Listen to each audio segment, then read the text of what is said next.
Hello everybody and welcome to the True Love Talk channel. Here we want to learn about human sexuality and love based on the teachings that Pope John Paul II left in the theology of the body.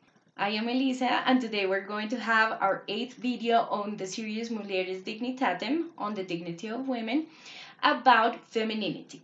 So if you like this kind of content and you want to learn about sexuality, life and love from the position of the Catholic Church, please subscribe to this channel and ring the bell to have the notifications every time we have a new video. If you like this video, please give it a thumbs up, and if you see that this video is useful for somebody, please share it. So, having said that, let's begin.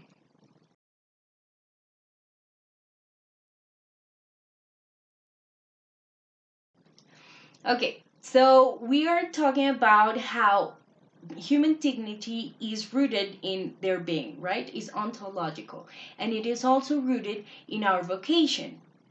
And we said that the universal vocation is the vocation to holiness, the vocation to become saints, right?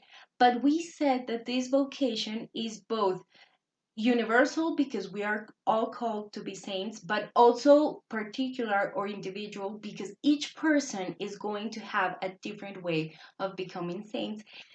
And this particularity is going to depend on the particular capacities, talents, and individual traits that God puts in each person when He creates them, right? So we said that the first way in which people become different individuals is by sexuality, right? The first difference between people is that they can be either male or female. And that means that we need to understand what femininity and masculinity are to understand how femininity and masculinity lead us into holiness. So on this video, we're going to analyze what is femininity, and the first thing we can say about it is how were women created. So as we all know, first God created the male, Adam, and he thinks it's not good for the man to be alone. So he sleeps Adam and he takes his rib and creates Eve.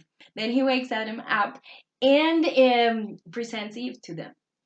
And this means that women have this special sensibility to be looked at, right? We like to be looked, and we find our identity in the eyes of the other person. But as we know, sin deforms everything in human nature, including this part of femininity.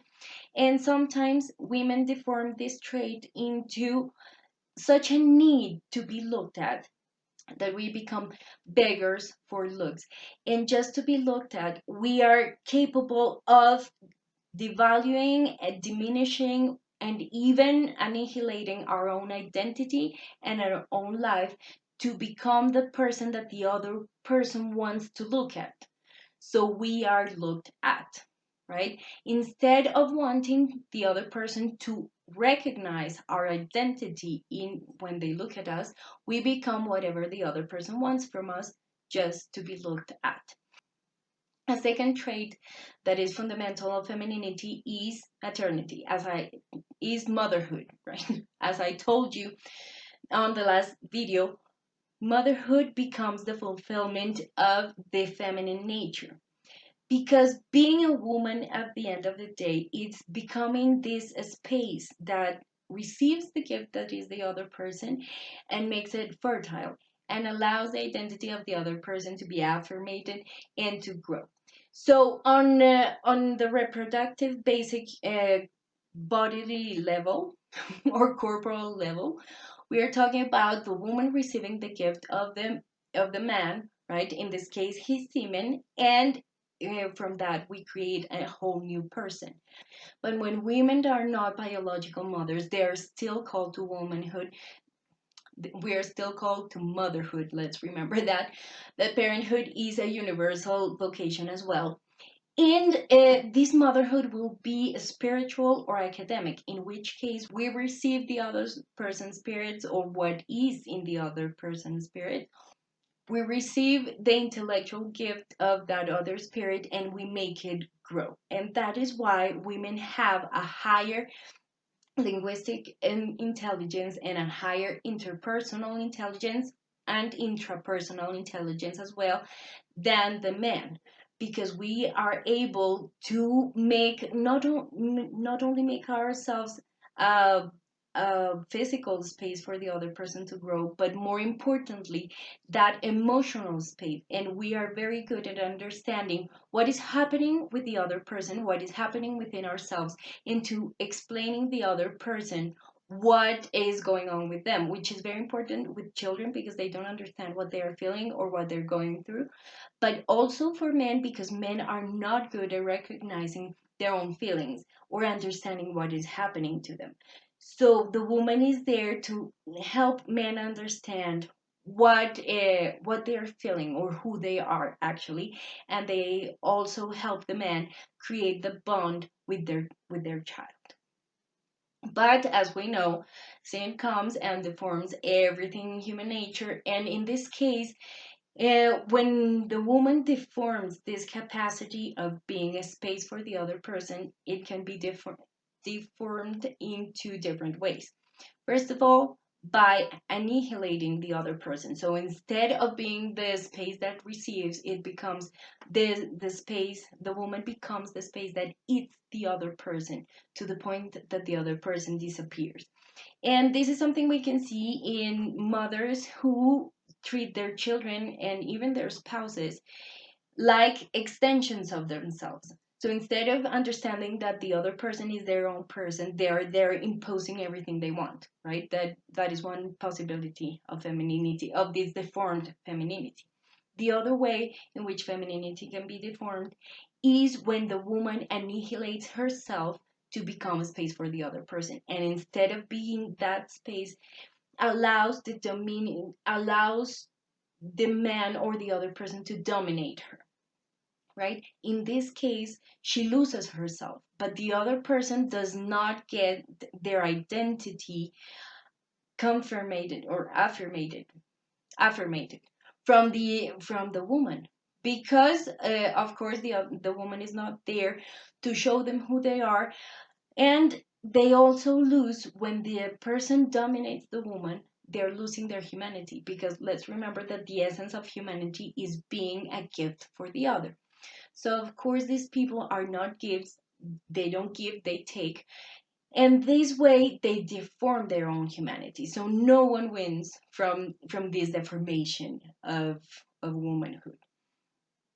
The other thing, and very related to this topic, is the fact that women are very strong when it comes to enduring pain that cannot be avoided, right? When it comes to a pain that cannot be avoided, let's say, for example, a cancer, right? Women have far more strength than men in that area. Men are stronger when it comes to protection and protection and working, right? Everything that is physical abilities, they are stronger in that sense. But women are stronger when it comes to enduring pain, and that endurance actually creates these creates the danger, right, of enduring pain that should not be endured. For example, the pain of violence, right? The other person asks us to annihilate ourselves, and we do it because we can endure the pain of violence. And the idea is to never endure violence. Let's remember, when a person is violent, they are deforming themselves, they're losing themselves because they stop being that human gift for the other person. They are deforming, they're annihilating the person that they're victim, right? And they're also, in God also loses this violent person because this person will never enter heaven. So we are not helping anybody by allowing violence. Another trait that is very specific for femininity is that we value the thing that we value the most about human relationships is the bond with the other person, of who you are to me and who am I to you, right? And this means that the woman becomes the image of the divine mercy, because let's remember that mercy is forgetting a little bit about justice and the rules in favor of the relationship. So it's saying, I need to forgive this person because even though they did something wrong and something bad, if I don't forgive them, I will lose them forever, which is what actually divine mercy is all about. Women are that image of divine mercy, but sometimes because they give that much importance to the bond and the relationship, that is why they endure so much violence. I need this relationship, I need to stay there, and that is why we are so easily subdued and dominated by men.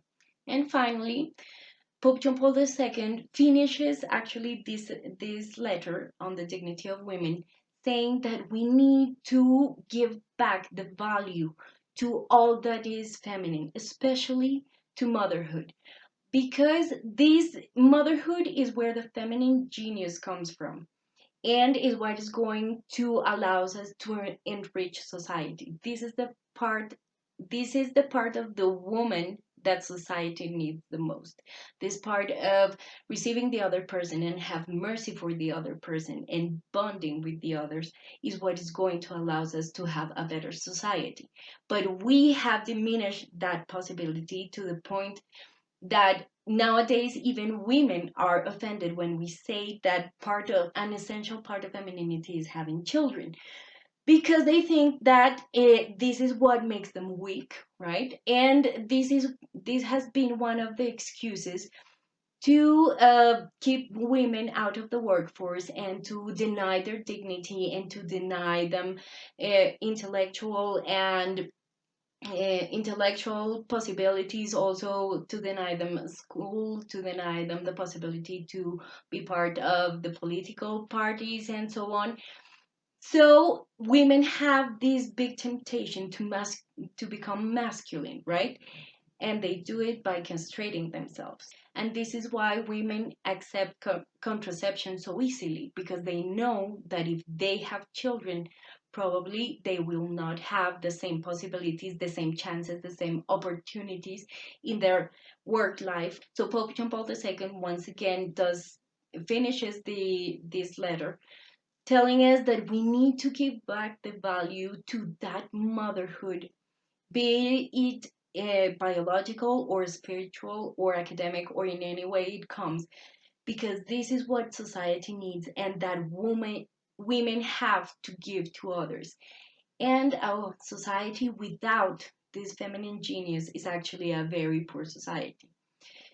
So basically, this is the topic for today. It is long enough, so we're going to leave it here. On our next video, we're going to talk about masculinity and what is the essence of being a man, basically. So I am very glad that you decided to stay until the end of the video. If you have any question or any comment, please write it in the comment section below. I will try to answer it as soon as possible. And if you like this kind of content and you think it's useful, please subscribe, please hit the bell, please give us a thumbs up. And also, if you think it's useful for anybody, please share it. So I'm very glad to see you here. Have a nice day. Lots of blessings. See you in the next video. Bye.